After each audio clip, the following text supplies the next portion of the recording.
Hello. Catherine. How's it going? Not too bad. My laptop just came in literally 3 minutes ago. Oh, are you on it right now?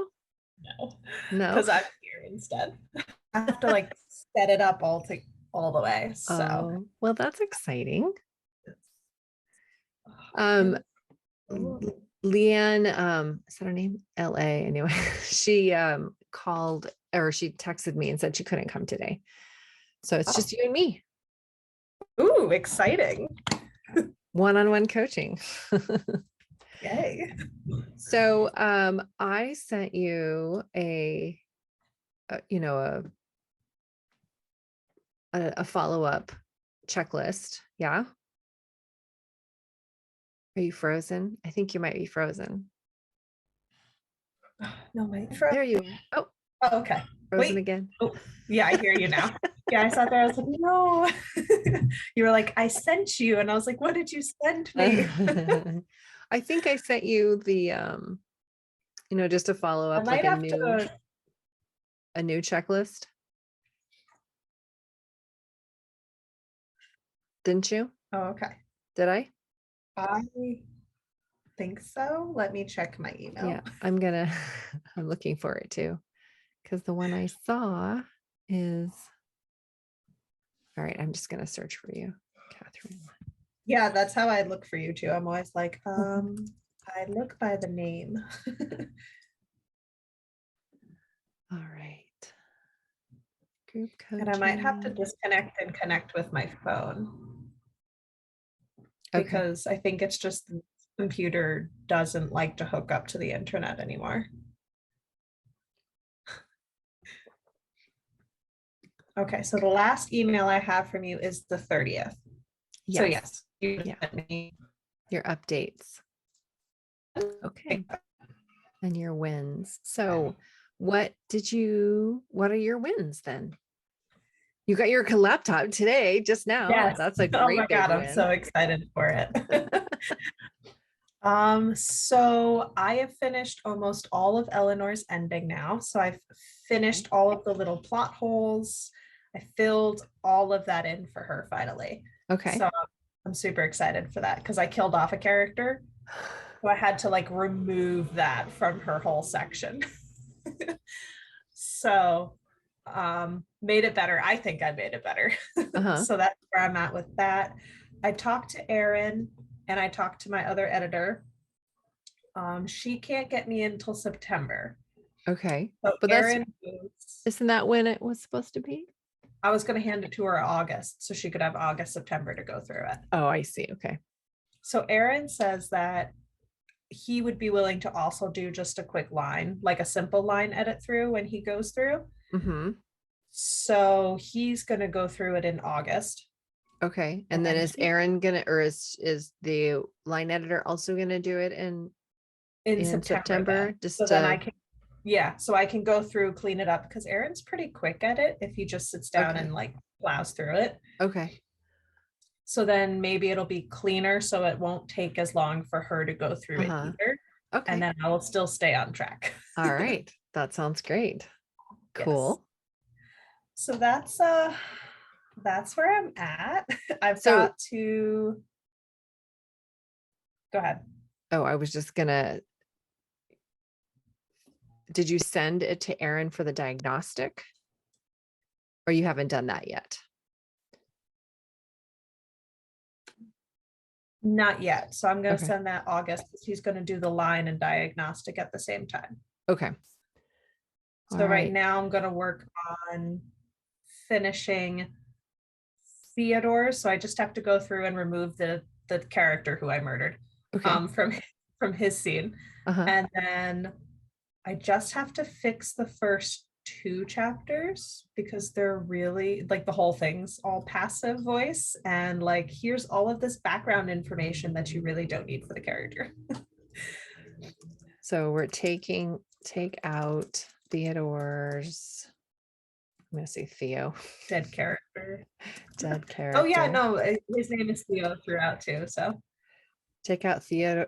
So Theo is the dead character, or he just has in his no, Theo, okay. you could just use him. Okay, take out Theo's I dead think I'm character. going to connect. Okay. Okay, cool. And then I'll Okay, just- so let's go back to your wins. So you said that you finished the plot hole for Eleanor, right? Yes, for Ellie, if that helps you. Plot hole for Eleanor. So yes, so now her ending is complete. So I went through and like fixed all of that. Her ending is solid. Okay. So I have to go through his spot, and there what like his was already pretty solid because it didn't really deal with that character except for one chapter. So Mhm. now I just get to remove it from that chapter and like fix it because it's the only time they like meet and then they go back again separate. Okay, so you don't really have to do anything with that. You just need to remove that one chapter and kind of feed in. Yep. Okay, how So that. that one should only take me like 2 days, I'm thinking. Okay. So that's remove. Oh, I hit the wrong button, and instead of a bullet point, I changed the line justification,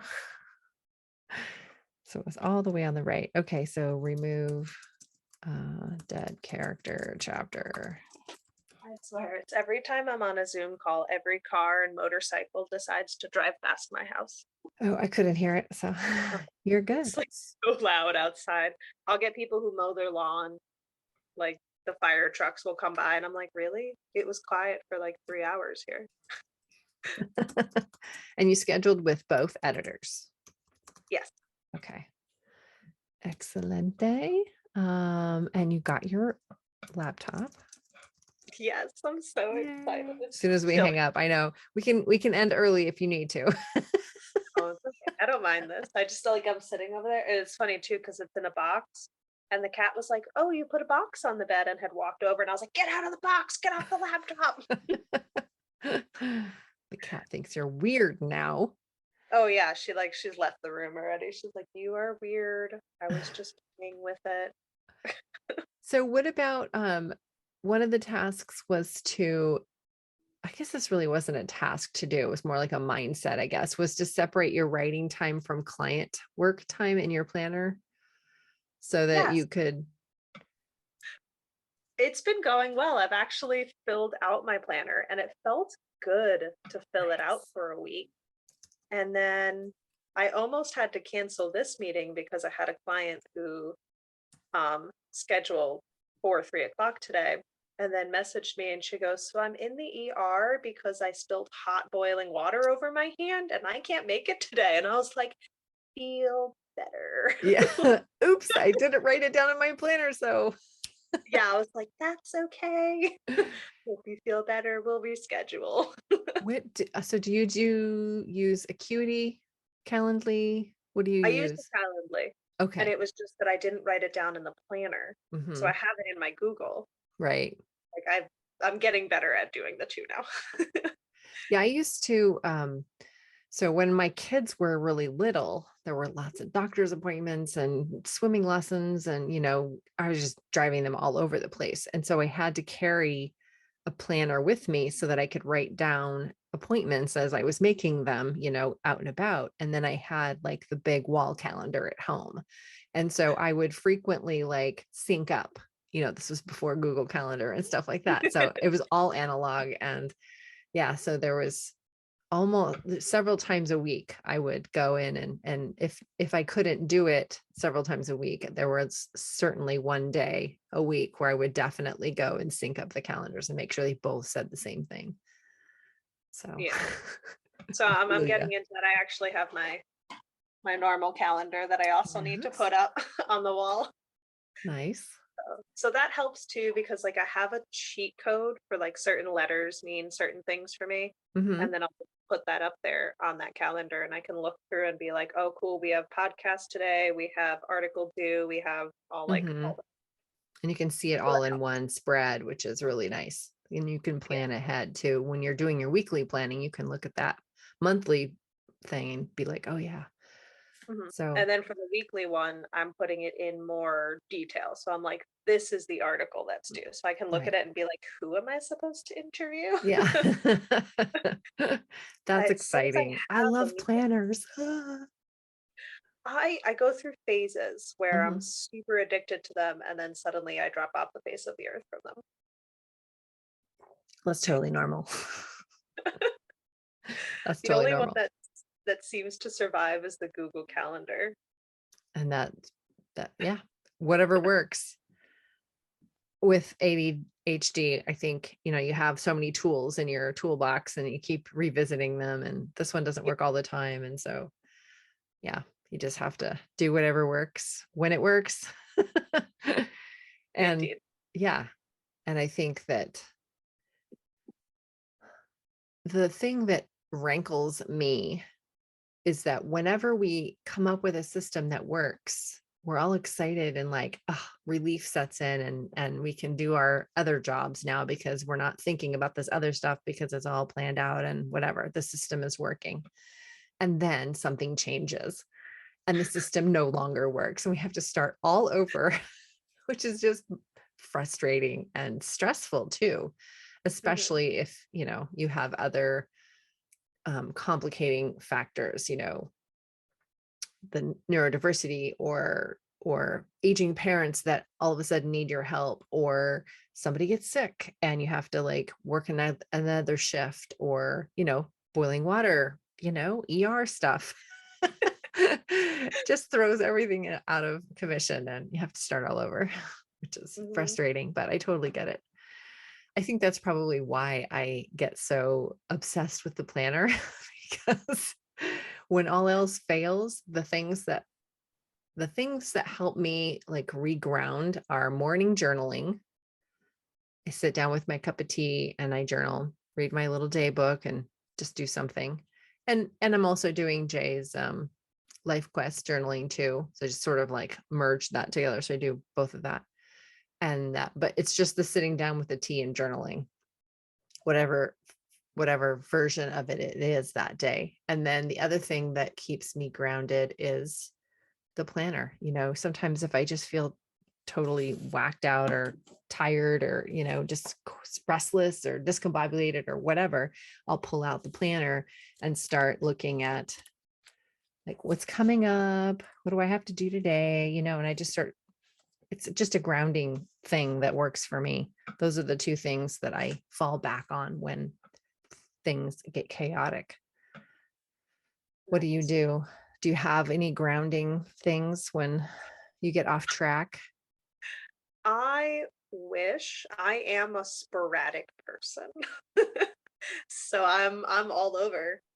Usually I used to be able to just use the writing as the grounding, Mm-hmm. but then I get into those. So my ADHD is very on the hyper side. Mm-hmm.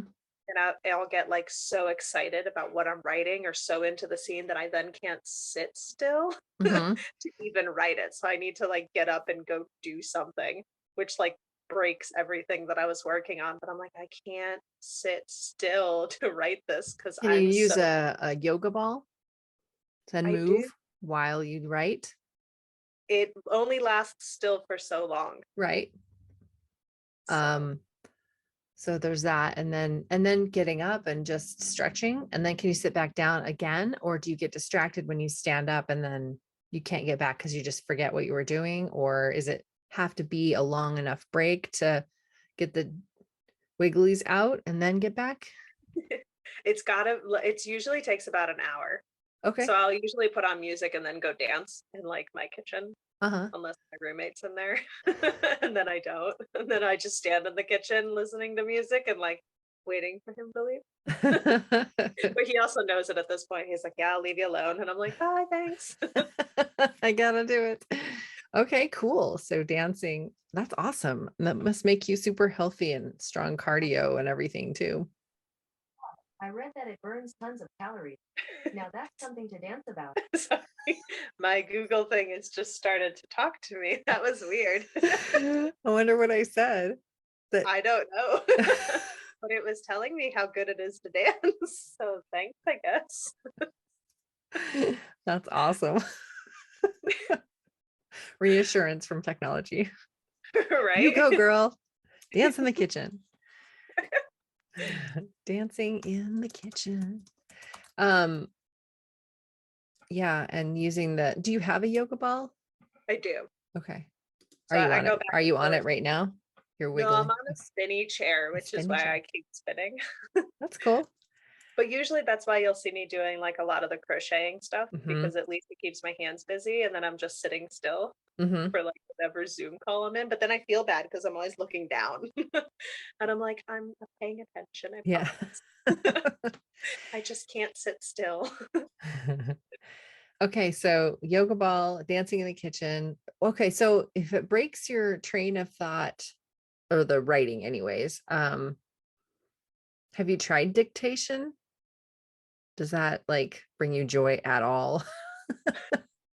I've tried it, but it's weird. It's totally weird. I haven't It's tried weird it long enough, but weird to talk it. Sometimes I'll say their conversations out loud as I'm writing anyway, but I do it in accents. nice. So I'll sit there and I'll talk in like my character's accents. And because one of my characters has improper, like Theo speaks like he's from the 1800s slum. Hmm. So half of what he's saying has improper grammar, and the dictating it, it keeps trying to fix it. Yeah. And I'm like, it's not. He's supposed to say me instead of I. Like, so I Okay. find that's annoying. Yes. Okay. So are you finding that? So we started talking about grounding and how to like when things kind of go off kilter, what you can do to reground. And you said the writing was that, except for you can't sit still physically for that long. Yes. And so getting up. So how long are you writing? And then when you get up, you have to be up for an hour. Can you break it up even more? Like you're writing for 20 minutes and then you're up for like 10 minutes and then you're back down for 20? So I can do that. The sprints help me, which is why I don't mind running them all the time. Okay, yeah. That Uh-huh. that time frame, because a lot of people are like 25, 30 minutes, and I'm like, at 25 minutes, I start to squirm. Uh-huh. So like I work best between 15 to 20 minutes when Okay. I do the sprints. And then there can be zones where I get like sucked in and then I'm going. And then if someone pulls me out of that zone, I'm fucked, pretty much. Yeah. And then I'm like, all right, that was it. I'm now Not writing today. I'm bouncing off the wall. Yeah. Uh-huh. Where it's like all of that zone, it's hit me and all of my energy just spiked high. Okay. It's like a kid on a sugar rush. So does this, I mean, you write a lot and you're prolific and you write many words. So it doesn't seem on the outside like that's a problem for you. Like you've worked around it, but is it bothering you? Are you looking for a different system or? The writing part is fine. It's Okay. the editing part. It's the Because editing part. yeah, it's not the same brain. So the Right. writing I can get lost. The editing I have to focus. I have Right. to sit there and be like, is this what I want to do? If I'm looking at other people's work, it's fine. It's my own work. But I'm like, I could be writing. Like in the So back of my head. yeah. So what about, can you do the editing sprints? Or would that just break you out too much? So maybe try that and see if you set a timer and for 20 minutes and focus on an editing block or whatever for 20 minutes, 15 minutes, and then getting up for 10 minutes to whatever you need to do, go to the bathroom, dance in the kitchen, or do some yoga stretching or whatever. And then during the editing sprints, what if you combined that with the yoga ball? Like the first one, set the timer for 15 minutes, sit on the yoga ball and edit for 15 minutes. And then get up for 10 to bio break and do a pirouette or whatever works, whatever you need to do. And then set the timer again for 15 minutes and sit on the yoga ball or something else, the spinny chair, just something that will keep you moving your body and being able, because if you use your body, then you can access the brain. Yeah. If you aren't moving the body, then your brain is like, wait a minute, something's wrong, and you can't focus on what you're working on. At least that's been my experience with ADHD. My son has it and my sister has it. And I mean, my husband does too, but he doesn't have the hyperactivity part. He just gets like zone. He just doesn't focus on anything unless he takes his medication. Gotcha. So, I but that's, have, go ahead. I was just say that's been my experience with it. So I don't want to like say I know what you're going through, but that would be what I would guess that that's what's happening for you. I have looked into doing the standing Mm-hmm. stuff. We were waiting until we moved, but like that's been a thing because I don't know when I'm moving. We keep pushing those dates off. Mm-hmm. So I have thought about building something because then I could just like stand there and do like this the entire time. Mm-hmm. Yeah. I used to go to So my sway. my gym and I used to have a board that I'd put on the treadmill and then I would just walk on the treadmill as I wrote. It weirded At the everybody gym. out in the morning. That is awesome. So like everybody who was coming in at 6 o'clock in the morning would be like, "What are you doing?" And I'm like, "Yeah, I'm just writing as I walk." I was like, exercise and write. That's But awesome. I don't have a membership there anymore. So Yoga ball sprints for editing. That's what I'm going to suggest, for the task this week, just to see if it works. Yeah, I really like the treadmill idea. I wish I had a treadmill sometimes now because I have a bike, but Uh-huh. it's not the same. Like, Yeah, you can't really. yeah, my center of balance isn't the same on the bike. Uh-huh. And I listened to this podcast interview once about riding on the treadmill, having a treadmill desk, because I couldn't figure out, like, I'd never tried it, but it just seemed like how I would fall down. Like I would be focused on that. And how could I write it? I just didn't see how it would work. But I listened to someone talk about it and they said you just set it super slow. Like Yeah, you're not power walking while you're typing. You're just like, it's such a meandery slow pace that you don't even really notice that you're doing it. yeah, So that yeah. makes more sense to me. Yeah, you would just set it at pretty much like a slow walk or what your normal, if you were just walking to walk somewhere, pace would be. Mm-hmm. And then you have it there. And then occasionally when I'd be getting to that really cool part, I'd like put the speed up a little bit and I'd walk a little faster. This is so exciting. Yeah. So like that would help. Maybe I should get So another. yeah, so standing desk, and you can do a lot of different versions of standing desks. You don't have to buy the extendy kind that moves, or like my friend Anthony, he just had a milk crate on his desk with his laptop on top. That was his standing desk for a long time. Joanna Penn has the little it's that little bamboo one. I think it's called the stand.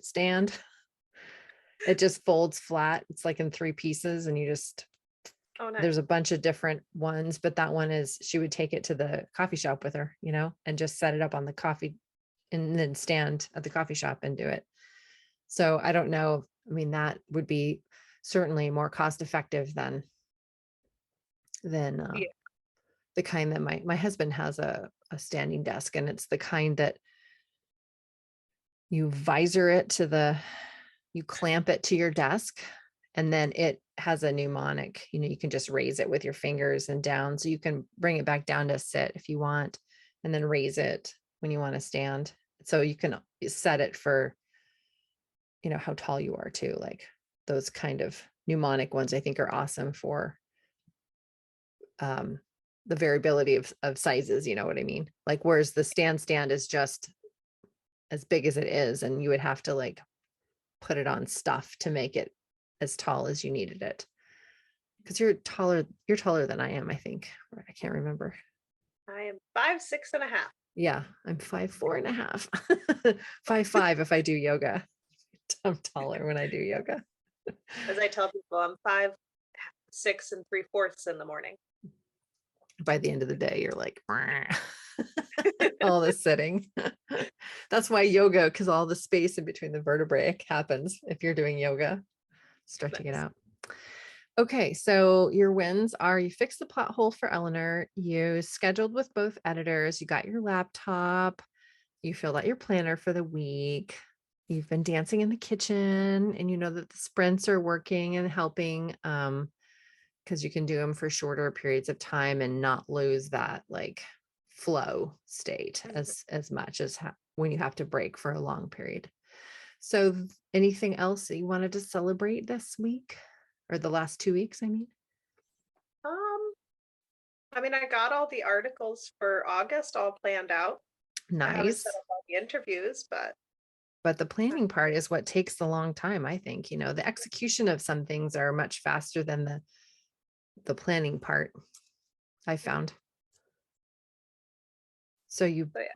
not you what was the word you used? Not batched, but you scheduled them all? Yeah, You so I planned have all them. the dates that all of them are due. Okay. And so I'm going to push it myself so they're all due 2 days before their actual due date to get Okay. them out of the way. Okay. August articles.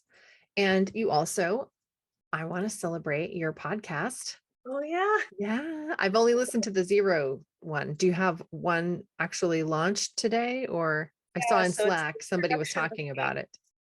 Hmm? It's the introduction of me, which is funny because I thought it was Aaron's.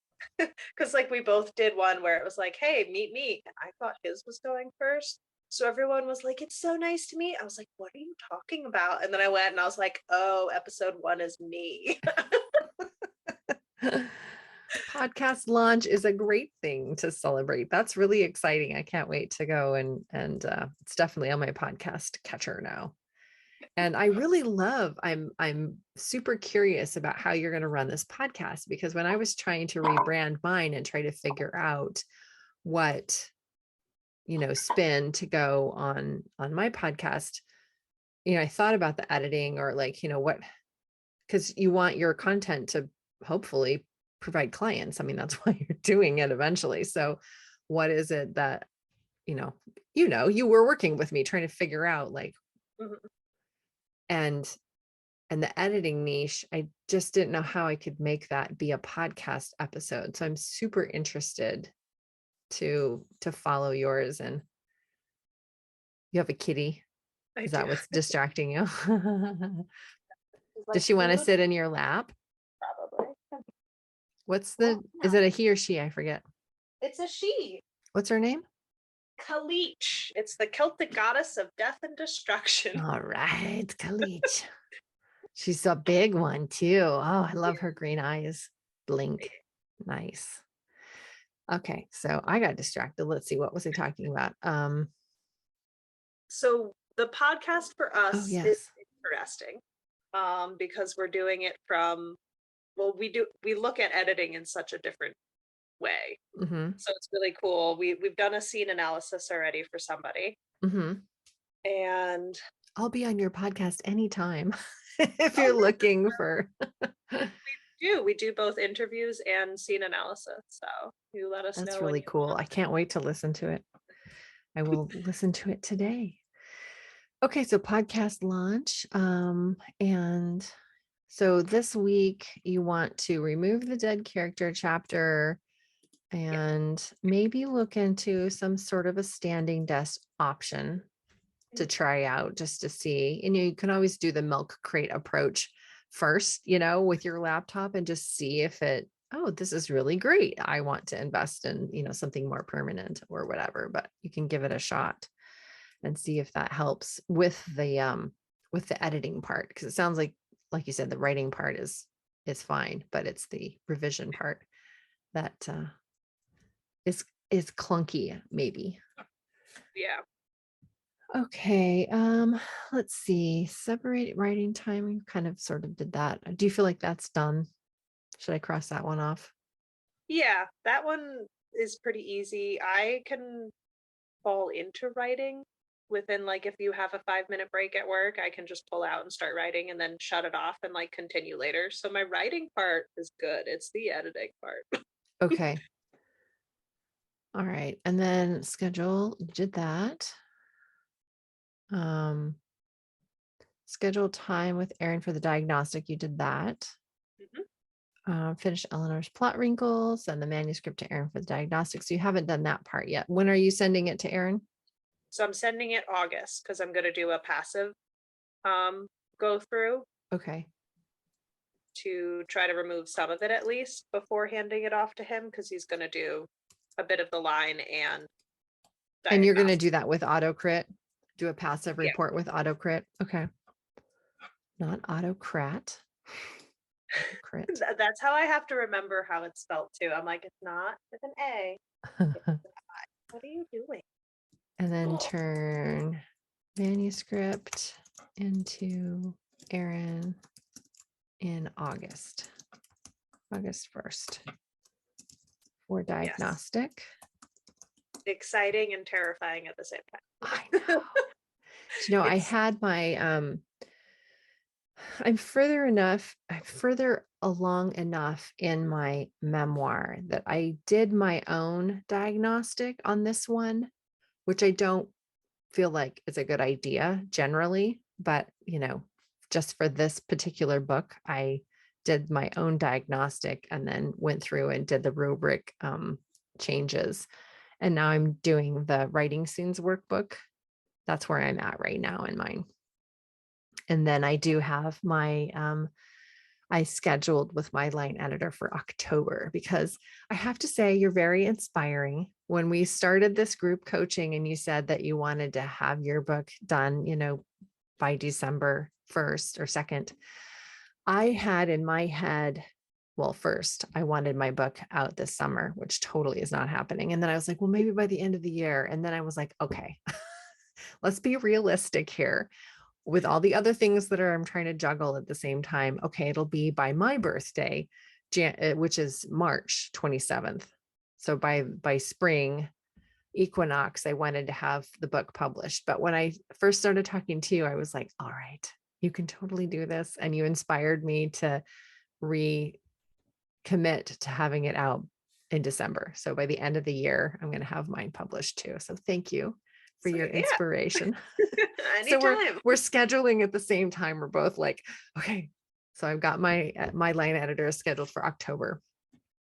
I'm hoping to send it mid-September to her, actually early, because I'm going to be going to Turkey to visit some of Ali's family and his mom.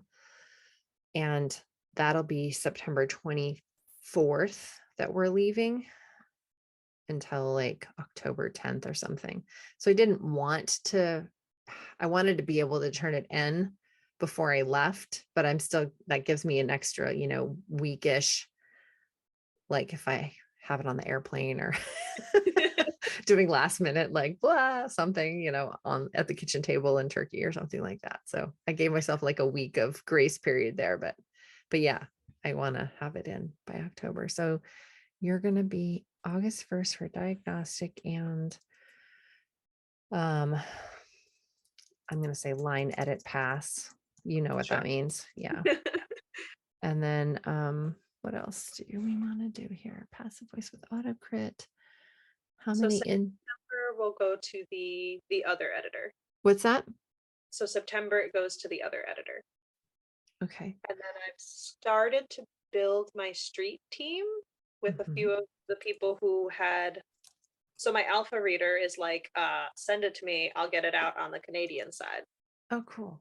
Yes. And then one of my other friends who used to read all of my work, like the moment I wrote it on a page, bless her heart, has not read any of this one. And she's like, well, now that it's really like, it'll be super polished, send it to me and we'll start doing it out onto like the street team. So she'll start getting reviews ready and stuff like that. So, I didn't write this on any of your action plans, but I recall in our first meeting, we were talking about genre. Mhm. And so what did you end up, what did you end up deciding the genre of this book is? Yeah, I think you So took the romance part out of the, yeah, which I'm fine with. I mean, like it can still have that obvious like romantic interest or whatever, but for marketing purposes, the genre isn't romance, it is So I'm still gonna fantasy, go with the dark steampunk mysteries. Because dark while steampunk I'm mystery. still doing it as the omniscient, you don't, the characters still don't know, and neither does the reader until pretty much the end, where the women are. Okay.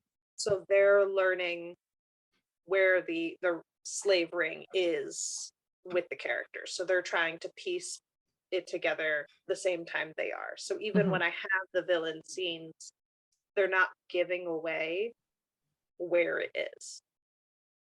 Okay. So I'm still gonna go with the mystery Okay. because not all mysteries have to be like you've murdered someone. I don't think. Right. No, that would be a detective mystery, maybe. Well, actually not true because detectives also like search for missing persons and stuff. Okay, so you're building your street team. Yeah.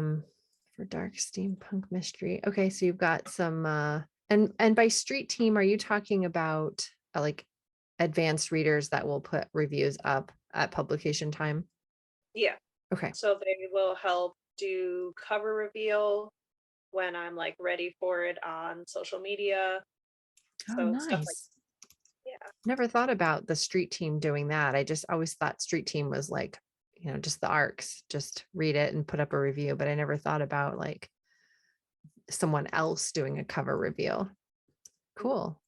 It's very big on Instagram Okay. because it's like all pictures. Yeah. So they do it a lot, and there's like all kinds of communities, and I'm part of them too. So like when they've got one going out, they're like, hey, this is the genre, this is what the story is about. If you feel like the story sounds really interesting, share the cover on Okay. this. And so that's something that I'll be doing too. That's exciting. So you've already started thinking about your launch strategy A little bit. a little bit. Yeah. Launch That's the only strategy. part I've thought about. Everything else, I'm like, it's fine. I'll get there eventually. Do you have a mailing list sign up on your, I mean, I've seen your website, but it's the editor website. Is it the same for your author page? I don't have an author page yet. Okay. I think And probably that should happen very soon. I'm going to add that to your task list. I wasn't sure if I wanted it to be on the website that I already have or not. That is a tough one. I think there's pros and cons to both.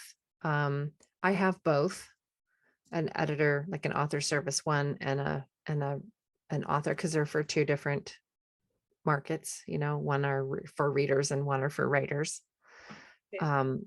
But I have a way for someone to get to both, like on the editor page or on my editing website, I have ways to get to my author website, a link or a page or something. I actually don't even remember what it is off the top of my head. And vice versa. Like if you want to, if you're on my author website that has all my books on it, I have a for writers tab that they could click on that will take them to my editing services website. So you can click, you can connect them that way. Because you are on a deadline, and it doesn't sound like it's something that you're super interested in doing.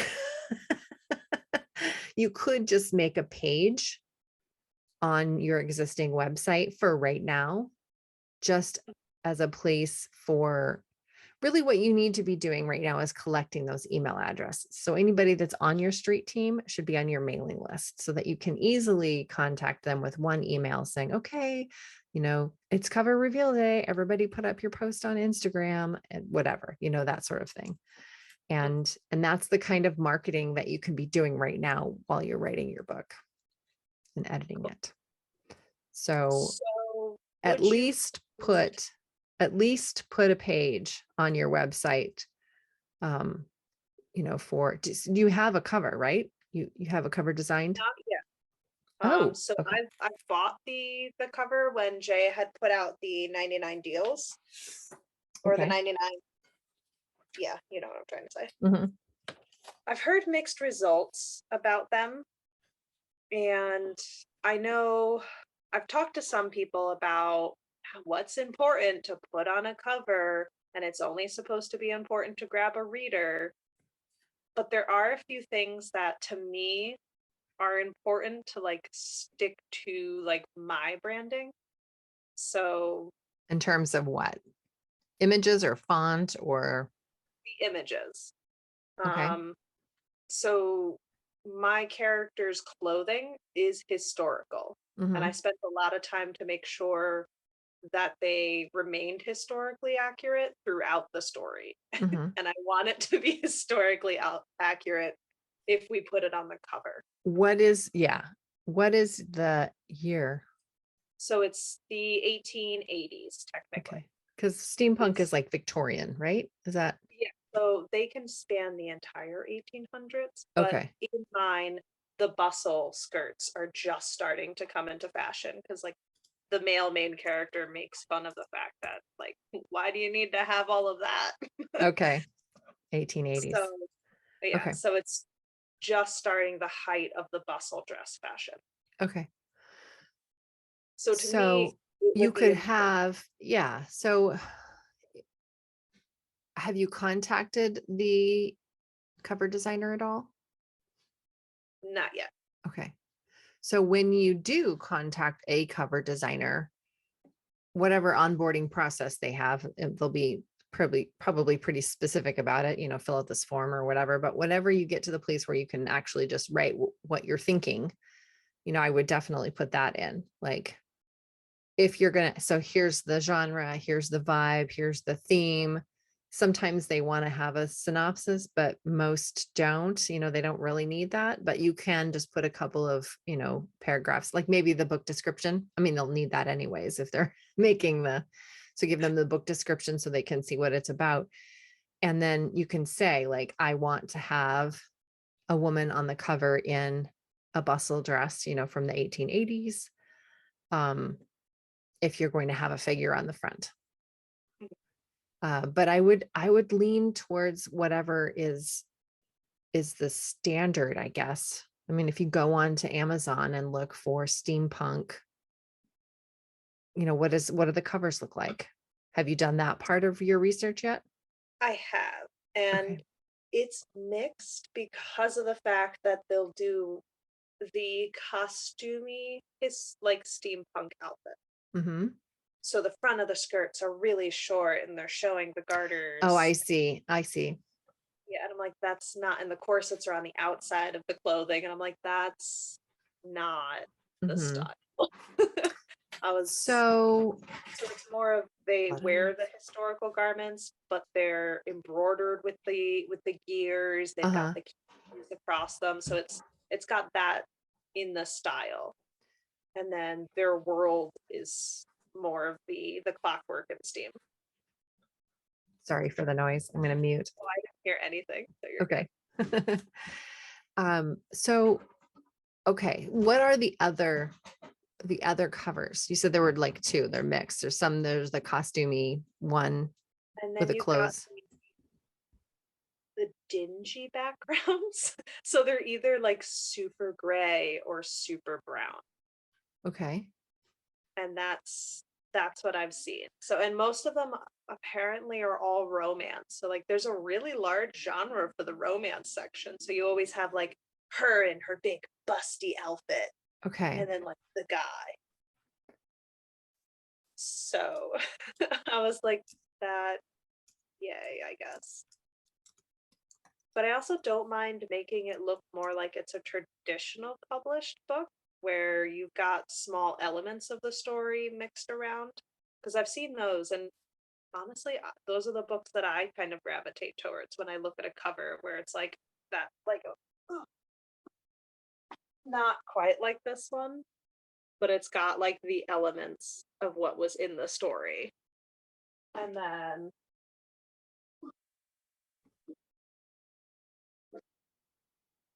I like the look that she's got. So it's got the girl, and then it's Mhm. got a little bit of where the story is about. I would And definitely send these covers to the cover designer and say, like, this is the vibe I'm looking for. And I don't, and you can be specific, like, I want if there's going to be clothing on the front of this cover, I want it to be historically accurate. I don't want it to be the costume corset on the outside, you know, slutty version. that's honestly, that's kind of what it is. So, okay, I have two thoughts on that. A, I totally agree with you. And B, we're not the market necessarily, so I've had covers that I've loved, and those aren't the ones that sell. So if you're trying to make it obvious that this is a steampunk book, maybe what needs to be on the front is the slutty corset. However, because it's not a romance necessarily, and it's darker than maybe other steampunk. I've only read one steampunk novel, so I don't have a lot to like pull from here when I'm talking, when I'm giving advice here. So take that with a grain of salt. But um, I my concern is that if you put out a cover that you like, it might not reach your audience. Mhm. So deferring to, I mean, you just have like a split second of people scrolling through Amazon with those little thumbnails to see, oh, this one looks good. This one looks good. And if it's not obvious to the reader that this is a steampunk novel, then they won't click on it. Yeah. So I like that second one. I think that you showed me with the silhouette of Yeah. the woman with the other, and it's dark. It is brown, and Yeah. it's the darker. And then So I'd like to like pull something like the edges, but put it as gears okay. around. So it'd be showing like, hey, we've got that steampunk, because like gears is really the thing that everybody's like, oh, whoa, steampunk as soon as they Yes, exactly. Okay. So yeah, it sounds like you have a vision for the cover, and it sounds like it will attract the readers that you're looking for. And yeah, I think that sounds great. If you were to show those two covers and talk about your intention with the designer, and then just see what they come up with. Mhm. Another option, I don't know what you've got budgeted for the cover design, but what I've done in the past is find stock photography that I like. It's just stock photo. Go to istockphoto.com or something like that. There's a bunch of different sites, and just find something that you like that would work and buy it. And then I send it to my cover designer, and they'll use that as the main image. And she has different tiers, like tier 1 pricing, tier 3 is custom, tier 2 is like a mix. Like I would get, basically I would, and then she's got pre-mades too, which are even less expensive. You just go through her thing and find one that looks good and say, I want that one, and just put my info on it. So I've done that for some projects, but if I provide the stock photos, then she can do her blending magic or whatever on it, and it costs less than if she were to completely do it custom.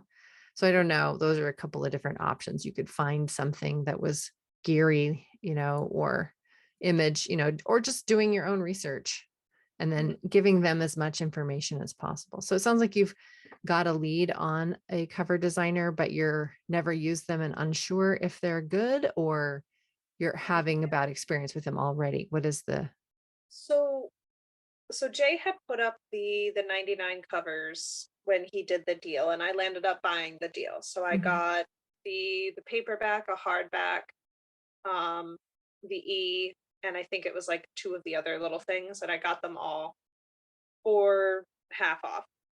So I did that pricing. But then I've seen through people in the community who have gone through them, and some of the covers that come out, they keep having to be like, no, I need this fixed and fixed and fixed and fixed. And it's just like not nailing it for them. So Mhm. like I'm worried that if I go there and I'm like, hey, these are the pieces that I want, I'm not gonna get it. Well, you won't know that till you go through that process. And since you've already bought it, I think I would probably start there. Yeah. But know that if it's not working, go with somebody else because I mean, you already bought it. So I guess that, So I spent 150 on it. okay. So it was a 300. Okay. And it sounds like you're getting all the pieces that you're going to need plus some. Just find out if you can use the images separately for your, like if you were ever going to do ads or something like that, or if you just wanted to, if you want to use elements of it for other things, like just the silhouette or just the gears, like the gears are on the outside and the inside is like the invitation to the launch party or something like that. But you're using the cover designer's file. Is that okay for something else besides the cover? So I would just make sure that that's okay. That's Some good. I some think of. people are totally fine with it, and others are like, well, you have to pay extra for the rights to use it other than this one way. You just have to find out what the deal is. Okay. Yeah, I think I would just go ahead and give it a shot, just start with that email and say, hey, I'd like to order a cover made.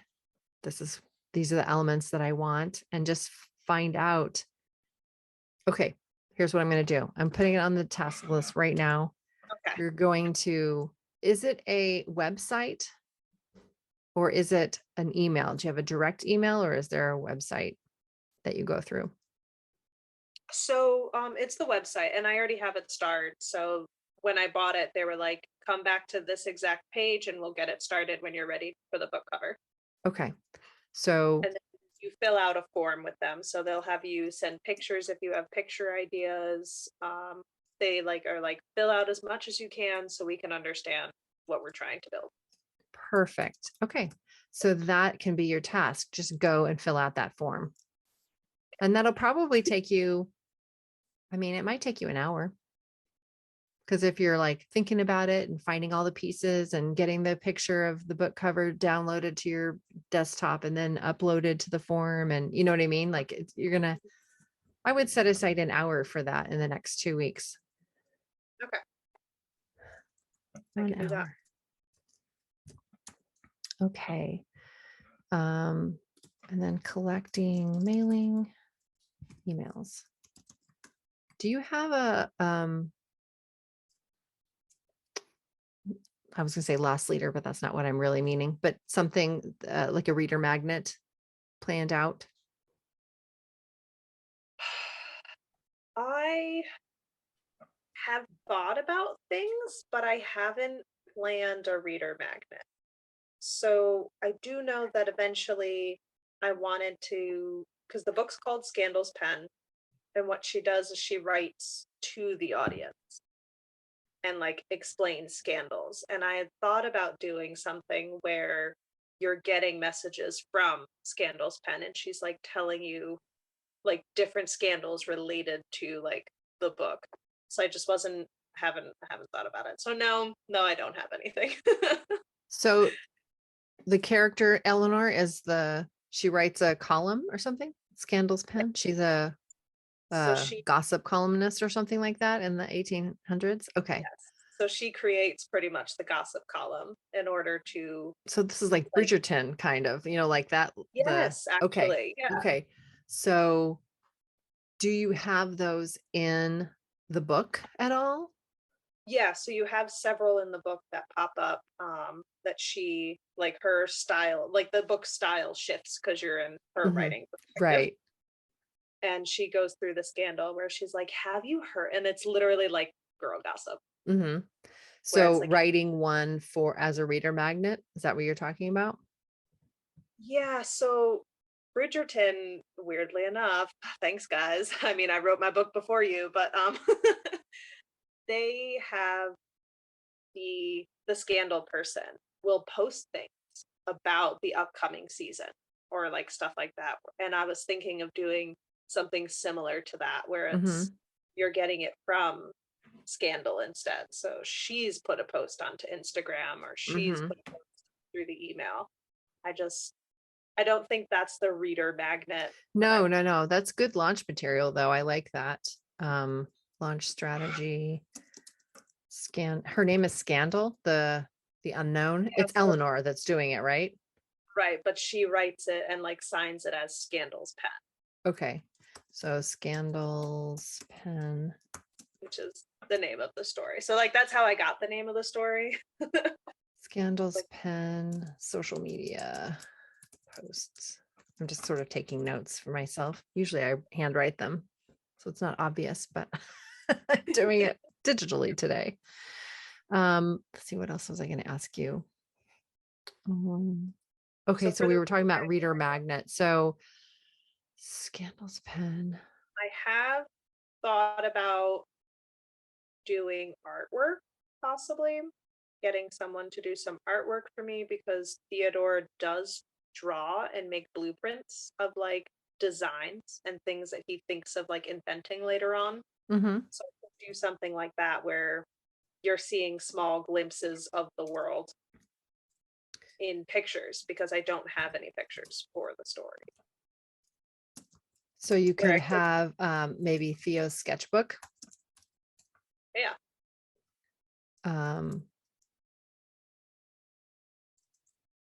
And I wonder, and a gossip sheet maybe that's not in the book at all. A totally different one that you can only get exclusively in the reader magnet. Scandal she never published. Yeah. Or the next one. I don't know. So, okay. You might want to think, I am of two minds for reader magnets. And so I kind of feel like maybe there would be two different ones. So if they read the book and they're like, wow, this was great, I want to know about the next book. And then they go to your mailing list and sign up at that point, and they get something after they've read the book, which could be like Theo's sketchbook or, the Scandal's pen sheet that wasn't in, the next one, like almost like an epilogue, a Scandal's pen, sort of like, or whatever. And so that makes a lot of sense. That would be exciting, I think, to someone that read the book and thought, ooh, cool. Yeah, I get this. That's like a little addendum to the novel, and they like the novel. So they are going to like whatever you are giving them for the email address. And then there are the other people that haven't read your work yet, just know about you, would like to try it, but don't necessarily want to buy a 200,000 word book or whatever it ends up being, like I just want to like test it out a little bit. So those people, like that would be a different reader magnet, I would think. Yes. And so I'm kind of two minds, like even myself as an author, I'm not sure exactly which one. Right now it's just a free copy of the book that I wrote digitally. Like if you want to be on a mailing list, you can get my novel for free.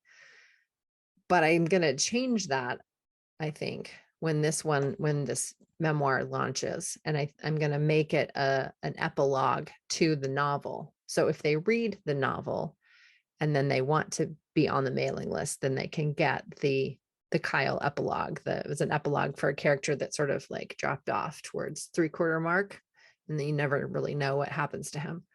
So I thought that would be a good, and it also ties into the next novel that I'm going to write too, loosely. So I think that's my strategy on the reader magnet, but that's not really a reader magnet. That's more like an enticement for the email list. Mm-hmm. So I guess I don't have the answer to that. What's that? I have deleted scenes. I've seen some people who do here's the first 3 chapters. Yes, I'm not a fan of that, but if that's what you have, I think that you should put something up. Mm-hmm. So, okay, so where did I write that down? because I think I would like to do the website, I guess my author website in August. Yes. So I've sent it off to the to Yeah. Erin This is a to be like, perfect time to do that kind of "Thank stuff. you." Yeah, exactly. And I've got that publishing checklist that we talked about. And I'm going to be feeding in a couple of those things. I just wanted to get an idea for, where you were right now on the turning it into the editor. So for, what is today? Today's the 14th. So we're not 14th. meeting again until, The 28th. okay. So when we meet next, you will be ready to turn it into Erin. So in the next 2 weeks only, like we can forget about some of these other things. You're going to be removing that dead character chapter and Fixing the first 2 chapters. fixing the first 2 chapters. What was wrong with them? So they are very passive. Okay. Very Yeah. I have a thing in there for the background. auto crit passive voice thing. Yeah. And they're very like background. And when I was first working with my editor, she had recommended actually just cutting the 2 chapters completely and starting further down. That's a really good trick. And we did that. And then we lost information Okay. that turned out later on to be needed. And it's because I mimic the first chapter, because it's her, she's overhearing the first gossip of what's happening to the women.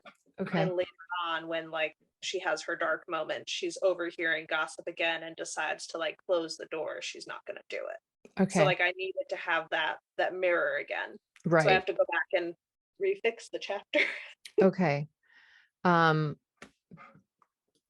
know we're out of time, so I just want to quickly go over the action list from last time. Running the passive voice report with AutoCrit. So how many instances of passive voice do you have to look at? Divide by how many writing or editing days you have left before August 1st. So that was just something to keep in the back of your mind. You seem to want to have that structure of like, all right, how many days how can I finish this? So I'm just going to put that back in this week's tasks or this session's task list and take it as you will. It was just to be useful. If it's not going to be, I don't want it to stress you out. It's not necessary. It's just a way to like plan out your days before August. Okay. So it sounds like you've got, all right, cool. I'm excited. I'm going to be adding a couple of more things to the updated author action plan, which I like keeping separate from the tasks for this next chunk of time. It will be in like, you'll have the whole list. And then I'm just going to take out the bits for the next 2 weeks and put them in a different list. So you have all of it together, but also separate. So you can just look at that bit if you don't want to look at the other stuff.